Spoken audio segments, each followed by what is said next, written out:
ओम नमो नारायण। सभी दर्शकों को श्री कृष्ण जन्माष्टमी के पावन पर्व की अनंत शुभकामनाएं एवं बधाई। दोस्तों, आज की ये वीडियो बेहद ही महत्वपूर्ण एवं ज्ञानवर्धक होने वाली है, क्योंकि आज के इस वीडियो में हम जानेंगे कि साल 2025 में भगवान श्री कृष्ण का जन्मोत्सव किस दिन मनाया जा रहा है। क्योंकि इस बार जन्माष्टमी की तिथि को लेकर लोगों के बीच काफी असमंजस की स्थिति बनी हुई है। कोई 15 तो कोई 16 तारीख को सही तिथि बता रहे हैं।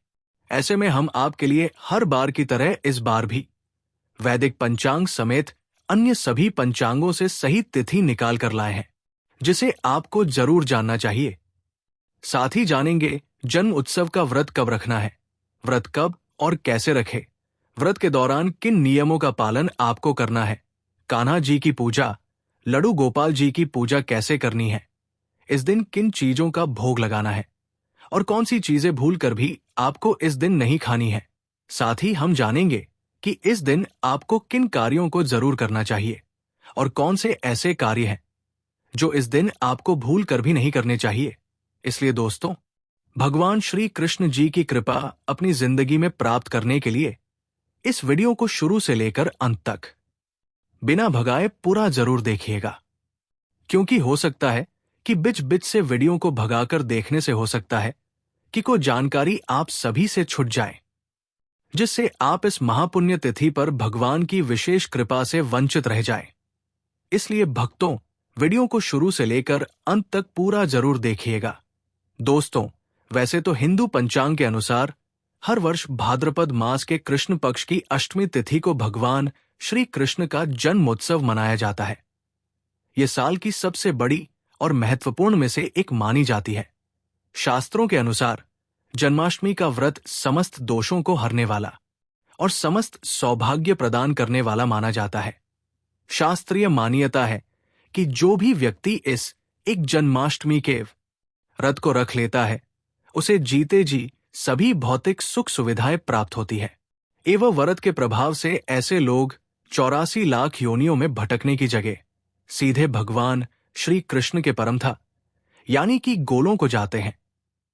इस व्रत की विशेषता बताते हुए कहा गया है कि यदि कोई व्यक्ति किसी कारण वश जन्माष्टमी का व्रत नहीं भी रख सकता है, फिर भी यदि वो बताए गए तरीके से भगवान की पूजा आराधना करता है एवं शास्त्रों में बताया गया है कि सिर्फ ये एक उपाय कर लेता है, तो उसे भगवान श्री कृष्ण एवं माता राधा रानी जी का अद्भुत आशीर्वाद प्राप्त होगा। भक्तों, हमारे शास्त्रों में भगवान श्री कृष्ण का जन्मोत्सव सभी पर्वों में सर्वाधिक बताया गया है। पद्म पुराण के अनुसार ये दिन स्वयं भगवान श्री हरि विष्णु के अवतार श्री कृष्ण को समर्पित माना जाता है और इस दिन पूजा आराधना करना बहुत फलदायी माना जाता है। इसके अलावा जन्माष्टमी पर भगवान के भजन कीर्तन करना और प्रसाद वितरित करना भी शुभ माना जाता है, जिससे पापों से मुक्ति मिलती है और पुण्य फलों की प्राप्ति होती है। दोस्तों, वीडियो में आगे बढ़ते हैं, लेकिन उससे पहले यदि आप इस जन्माष्टमी पर अपने और अपने संपूर्ण परिवार के ऊपर भगवान श्री कृष्ण और राधा रानी जी की असीम कृपा प्राप्त करना चाहते हैं, तो कमेंट सेक्शन में ओम नमो भग वासुदेवाय लिखकर हमारे चैनल को सब्सक्राइब जरूर कर ले। साथ ही आप अपनी राशि भी कमेंट बॉक्स में जरूर लिख दें, ताकि हम आपको आपकी राशि के अनुसार उपाय बता पाए, जिसे करके आप अपने जीवन में भगवान श्री कृष्ण और राधा रानी जी की असीम कृपा प्राप्त कर सके। दोस्तों, शास्त्र अनुसार भाद्रपद मास की कृष्ण पक्ष की अष्टमी तिथि भगवान श्री कृष्ण को प्रसन्न करने की सबसे उत्तम तिथि है। विष्णु पुराण के अनुसार इस दिन से जगत के पालन हार भगवान श्री कृष्ण के विधिवत पूजा अर्चना करने से एवं कुछ विशेष उपाय करने से व्यक्ति को आजीवन कभी भी कृपा से वंचित नहीं रहना पड़ेगा। इस दिन दामोदर, यमुना, सिंधु, कावेरी जैसी पवित्र नदी या तालाब में स्नान करना अत्यंत ही पुण्यकारी होता है। साथ ही इस दिन जो भी मनुष्य भगवान श्री कृष्ण की पूजा आराधना करता है एवं हमारे शास्त्रों में बताए गए इस एक चीज को भगवान श्री कृष्ण और राधा रानी जी को समर्पित करता है, तो सिर्फ इतना करने मात्र से ही उसे संपूर्ण फल की प्राप्ति हो जाएगी। देखिए दोस्तों, श्रीमद् भागवत के अनुसार जिस भी व्यक्ति को अपने जीवन में धन संपदा, सुख, समृद्धि, शांति आदि चाहिए और भगवान श्री कृष्ण की विशेष कृपा भी चाहिए, उसे प्रत्येक जन्माष्टमी का व्रत जरूर करना चाहिए। वही शास्त्रीय मान्यता है कि इस दिन जितना भगवान श्री कृष्ण पूजा पाठ व्रत उपवास से प्रसन्न होते हैं, उससे कहीं ज्यादा प्रसन्न सिर्फ इस एक चीज के भोग से हो जाते हैं। इसलिए यदि व्रत उपवास करते हैं तो बहुत अच्छी बात है, पर यदि व्रत नहीं भी रखते हैं तो जन्माष्टमी के दिन इस एक चीज का भोग अपने और अपने पूरे परिवार की सुख समृद्धि के लिए जरूर लगाए। जन्माष्टमी 2025 शनिवार 16 अगस्त को मनाई जाएगी। पंचांग के अनुसार अष्टमी तिथि 15 अगस्त को देर रात 11:50 से शुरू होगी और 16 अगस्त को रात 9 और 12 से 24 के बीच समाप्त होगी। भगवान श्री कृष्ण का जन्मोत्सव रात 12 बजे के बाद मनाया जाएगा। पूजा का शुभ समय 16 अगस्त की रात 12 बजे से 12:50 के बीच रहेगा, जिसकी कुल अवधि 40 मिनट है। देखिए दोस्तों, इस बार जन्माष्टमी शनिवार को पड़ने जा रही है और शास्त्रों में ऐसा वर्णित है कि जब कभी भी शनिवार के दिन जन्माष्टमी पड़े तो आपको शाम के वक्त पीपल के पेड़ के नीचे सरसों तेल का एक दीपक अवश्य प्रज्वलित करें। ऐसा करने से व्यक्ति का दुर्भाग्य सौभाग्य में परिवर्तित हो जाता है। साथ ही साथ इस दिन भगवान श्री कृष्ण और राधा रानी जी की विधिवत पूजा अर्चना करके घर में सत्यनारायण भगवान की पूजा अर्चना करने वालों पर आजीवन भगवान की कृपा बरसती है। सबसे पहले आपको इस दिन कोशिश यही करनी है कि आप सूर्योदय से पूर्व उठ जाएं। उठकर स्नान आदि कर्मों से निवृत्त होकर भगवान के मंदिर को साफ करें। भगवान को स्नान कराएं, उनका पंचामृत से अभिषेक करें। फिर गंगा जल से शुद्ध करके भगवान के श्री विग्रह अथवा चित्र को पीले वस्त्र पहनाएं एवं सुंदर पीले फूलों की माला उन्हें अर्पित करें। फिर भगवान श्री कृष्ण के सामने या लड्डू गोपाल के सामने बैठकर आपको जन्मोत्सव के व्रत को करने का संकल्प लेना है, जिसके लिए सबसे पहले जन्माष्टमी के दिन प्रातः काल जल्दी उठकर स्नान करें और स्वच्छ वस्त्र धारण करें। इसके बाद घर के पूजा स्थान को साफ करें और भगवान श्री कृष्ण की मूर्ति या चित्र को पीले वस्त्र पहनाकर स्थापित करें। अब एक दीपक जलाएं और हाथ में जल, फूल या चावल लेकर व्रत का संकल्प करें। ओम विष्णु विन्म, मैं भगवान श्री कृष्ण और राधा रानी जी की कृपा के साथ अपने और अपने परिवार की मंगल कामना के लिए इस जन्माष्टमी का व्रत कर रही हूं। अब भगवान श्री कृष्ण की पूजा शुरू करें। पहले उन्हें जल, अक्षत, पीले फूल और तुलसी पत्र अर्पित करें। इसके बाद धूप और घी का दीपक दिखाएं। यदि संभव हो तो पंचामृत से भगवान को स्नान कराएं या केवल गंगा जल छिड़के पूजा में पीले फल, माखन, मिश्री और तुलसी के पत्तों के साथ भोग अर्पित करें। इसके बाद भगवान के मंत्रों का जाप करें, जैसे ओम नमः भागवते वासुदेवाय नमः। इस मंत्र का 108 बार जप करना है। विशेष फलदायी माना गया है। आप चाहे तो विष्णु चालीसा या विष्णु सहस्त्र नाम का पाठ भी कर सकते हैं। दिन भर व्रत रखेंगे। यदि आपने निर्जला फलाहार या एक भुक्त एक समय भोजन का संकल्प लिया है तो उसी अनुसार पालन करें। आपका यह संकल्प पूरा हुआ है। अब आपको भगवान को भोग लगाना है और उनकी आरती करनी ही है। अब आइए जन्माष्टमी की विधिवत पूजा विधि जान लेते हैं। सुबह उठकर सबसे पहले हाथ में जल लेकर संकल्प लें कि आप इस जन्मोत्सव के व्रत का पालन पूरी श्रद्धा और नीम से करेंगे। फिर स्नान करें और भगवान श्री कृष्ण को समर्पित भजन गाते हुए दिन व्यतीत करें। रात्रि को भगवान श्री कृष्ण का ध्यान करते हुए जागरण करें। भजन, कीर्तन और मंत्रों के साथ ये रात्रि भगवान को समर्पित करें। रात 12 बजे भगवान श्री कृष्ण का जन्म होने पर उनकी पूजा करें, उन्हें भोग लगाएं और आरती करें। फिर किसी ब्राह्मण या जरूरतमंद को भोजन और यथाशक्ति दान दें। इसके बाद स्वयं पारण करें, अर्थात व्रत समाप्त कर हल्का सात्विक भोजन ग्रहण करें। इस दिन से भाद्रपद माह का आरंभ होता है। इन महीनों में विवाह, गृह प्रवेश जैसे मांगलिक कार्य नहीं किए जाते और कई लोग इस दिन से मांसाहारी, प्याज, लहसुन आदि का त्याग भी करते हैं। साथ ही इसके इस दिन यानी कि जन्माष्टमी के दिन केवल उपवास और पूजा ही नहीं, पितरों के प्रति कृतज्ञता भी व्यक्त करनी होती है। शाम की गोदबुली बेला में जब सूर्य अस्त होने को होता है, उस समय एक दीपक जलाकर पितरों का स्मरण करें। किसी पीपल के वृक्ष के नीचे या घर के आंगन में दीपक रखकर ये प्रार्थना करें कि हे पितरागण, यदि मुझसे पूर्व जन्मों या इस जन्म में कोई गलती हो गई हो तो कृपया क्षमा करें। आशीर्वाद दें कि मैं और मेरा संपूर्ण परिवार निरंतर आसमान की बुलंदियों को छुए।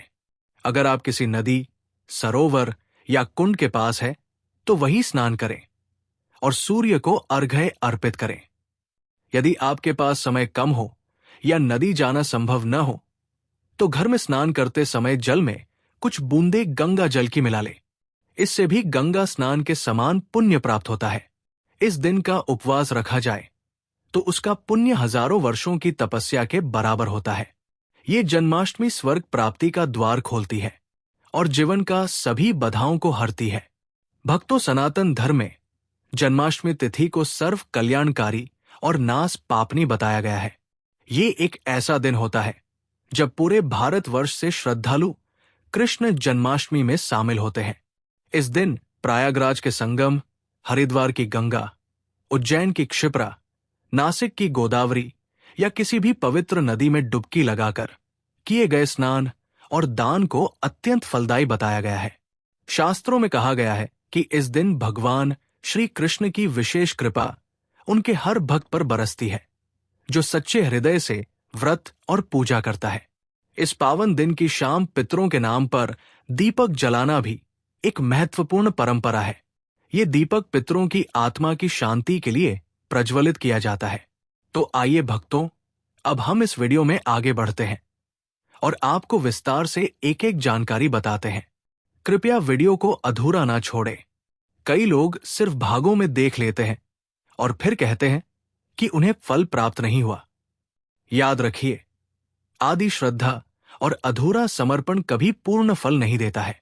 इसलिए इस वीडियो को अंत तक ध्यान से देखें ताकि आप इस जन्माष्टमी की संपूर्ण कृपा के पात्र बन सकें। और हां, अगर आप हमारे चैनल पर नए हैं तो इसे अभी सब्सक्राइब करें और इस वीडियो को एक लाइक भी जरूर कर दें। भक्तों, 2025 में जन्माष्टमी तिथि पर यदि मुहूर्त अनुसार कार्य किए जाएं, तो कार्य संपन्न होने की संभावना कई अधिक बढ़ जाती है। इस दिन यदि बात करें सबसे अच्छे मुहूर्त की, अभिजीत मुहूर्त की, तो सुबह 4:30 से पूरे दिन बहुत ही अच्छा मुहूर्त रहने वाला है। अब आइए जानते हैं जन्माष्टमी की विधिवत पूजा विधि। दोस्तों, ये जन्मोत्सव स्वर्ग प्राप्ति का द्वार खोलता है और जीवन की सभी बाधाओं को हरता है। इसी के साथ दोस्तों, चलिए अब हम विस्तार से जानते हैं कि इस अत्यंत शुभ और पुण्यदायक तिथि जन्माष्टमी के दिन आपको किन वस्तुओं का दान करना चाहिए, किन का नहीं करना चाहिए और वो कौन से कार्य हैं जिन्हें इस दिन किसी भी महिला अथवा पुरुष को भूल कर भी नहीं करना चाहिए। ये दिन केवल एक तिथि नहीं है, ये एक ऐसा अवसर है जो हमें अपने भीतर झांकने, आत्मविश्लेषण करने और अपने जीवन को सुधारने का एक दिव्य अवसर प्रदान करता है। जन्माष्टमी के बारे में पुराणों में उल्लेख मिलता है कि इस दिन यदि व्यक्ति अपनी क्षमता अनुसार दान करता है तो उसके समस्त पाप नष्ट हो जाते हैं और भविष्य में उसे उत्तम लोगों की प्राप्ति होती है। इस दिन सबसे पहले शुद्ध मन से स्नान आदि के पश्चात भगवान श्री कृष्ण की पूजा करनी चाहिए और फिर जो भी दान करें वो सच्चे हृदय से करें। इस दिन जल से भरा हुआ तांबे या मिट्टी का कलश जिसमें शक्कर, सौंफ और सफेद वस्त्र रखे हो, किसी ब्राह्मण या जरूरतमंद को दान करना अत्यंत पुण्यदायक माना गया है। इसके अतिरिक्त पंखा, चावल, सत्तू, खान गोल्ड, छाता, चपल, मौसमी फल और शीतल जल से भरी सुराही आदि का दान करने से अद्भुत फल की प्राप्ति होती है। किसी और का उपयोग किया हुआ सामान या ऐसा कोई उपहार जिसमें अपमान या तिरस्कार झलकता हो, इनका दान वर्जित है। यदि आप किसी को ऐसा सामान दान करते हैं जो उपयोग के लायक नहीं है या फिर जिसे देखकर दूसरा व्यक्ति अपमानित महसूस करे, तो वो दान नहीं बल्कि पाप कहलाता है। शास्त्रों में स्पष्ट कहा गया है, अपात्रतम दानम दुखाय कल्पते, अर्थात यदि आप गलत पात्र को या अनुचित सामग्री का दान करते हैं तो वो आपके लिए विपरीत फल ला सकता है। अब आते हैं सबसे महत्वपूर्ण विषय पर। इस दिन इन कार्यों से आपको बचना चाहिए। सबसे पहले तो इस दिन का मूल भाव ही है संयम, पवित्रता और तपस्या। इसलिए किसी भी प्रकार का वासना से युक्त व्यवहार, क्रोध, हिंसा और दूसरों की निंदा या अपमान इस दिन सर्वथा वर्जित माने गए हैं। विशेष रूप से स्त्रियों और पुरुषों को इस दिन अपने विचारों और कर्मों में पवित्रता बनाए रखनी चाहिए। शास्त्रों में यह भी बताया गया है कि इस दिन किसी भी प्राणी को कष्ट पहुंचाना, जैसे जानवरों को मारना या पेड़ पौधों को अनावश्यक काटना, बड़ा दोष माना जाता है। मांसाहारी मद्यपान या किसी भी प्रकार की वासनात्मक प्रवृत्ति से जुड़ा कार्य, जैसी फिल्मों देखना, अश्लील सामग्री पढ़ना या देखना, अभद्र भाषा का प्रयोग करना, ये सब आपके पुण्य को समाप्त कर देते हैं। इस दिन खासकर पति पत्नी को संयम का पालन करना चाहिए और ब्रह्मचर्य व्रत का पालन करना श्रेष्ठ माना गया है। यदि संभव हो तो इस दिन एक समय का सात्विक भोजन करें या फलाहार करें और अधिक से अधिक समय जप, ध्यान, पूजा पाठ में व्यतीत करें। इस दिन यदि कोई कठिन परिस्थिति भी आए तो मौन रहकर शांति और क्षमा का व्रत रखें, क्योंकि इस दिन बोले गए शब्द ब्रह्मांड में गूंजते हैं और वहीं से आपके जीवन की दिशा तय होती है। चोरी, गलती, पीपल और तुलसी का अनुचित पूजन, पीपल और तुलसी जैसे पवित्र वृक्षों का इस दिन विशेष पूजन किया जाता है। लेकिन कई लोग दोपहर या संध्या के बाद इन वृक्षों को छूते हैं, जो अत्यंत दोषपूर्ण माना गया है। शास्त्रों में वर्णन है कि दोपहर 12 बजे से शाम 4 बजे तक पीपल में ब्रह्मा जी विश्राम करते हैं और उस समय स्पर्श या पूजा करने से पुण्य की जगह पाप लगता है।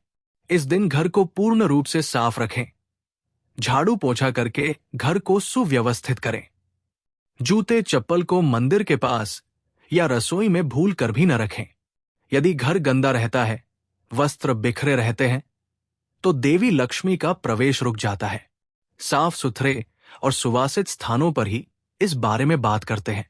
ईश्वरी शक्तियां वास करती है। इस दिन बुजुर्ग, ब्राह्मणों, संतों, गौमाता और बच्चों की सेवा विशेष रूप से करनी चाहिए। यदि किसी ने इस दिन माता पिता, गुरु अथवा वृद्ध जनों का अनादर किया तो लाखों की पूजा भी उन्हें पुण्य नहीं दे सकती। शास्त्र कहते हैं, यश प्रसादा भागवत प्रसाद, यश प्रसादा उत्पलान, अर्थात बड़ों की प्रसन्नता से ही भगवान प्रसन्न होते हैं। अगली बड़ी गलती झूठ बोलना, चुगली करना और छल करना। जन्माष्टमी के दिन मन, वचन और कर्म से शुद्ध रहना अति आवश्यक है। झूठ, धोखा, चुगली आदि या किसी का अपमान, ये सभी पाप उसी दिन फलित होते हैं। यदि कोई भक्त केवल बाहरी पूजा कर रहा है लेकिन भीतर से छल और पाखंड से भरा हुआ है तो उसकी पूजा भगवान श्री हरि स्वीकार नहीं करते। इस दिन गरीबों को अन्न, वस्त्र, जल, छाता, चपल, फल और मिष्ठान का दान करना अत्यंत शुभ होता है। लेकिन जो लोग इस दिन दान नहीं करते उनके भाग्य में दरिद्र बना रहता है, क्योंकि इस शुभ दिन पर किसी भूखे को भोजन कराना लाखों हवन करने के बराबर फल देता है। इसके अलावा जन्माष्टमी के दिन किसी भी मनुष्य को मांसाहारी का सेवन भूल कर भी नहीं करना चाहिए। साथ ही साथ इस दिन मदिरापान करने से भी बचना चाहिए।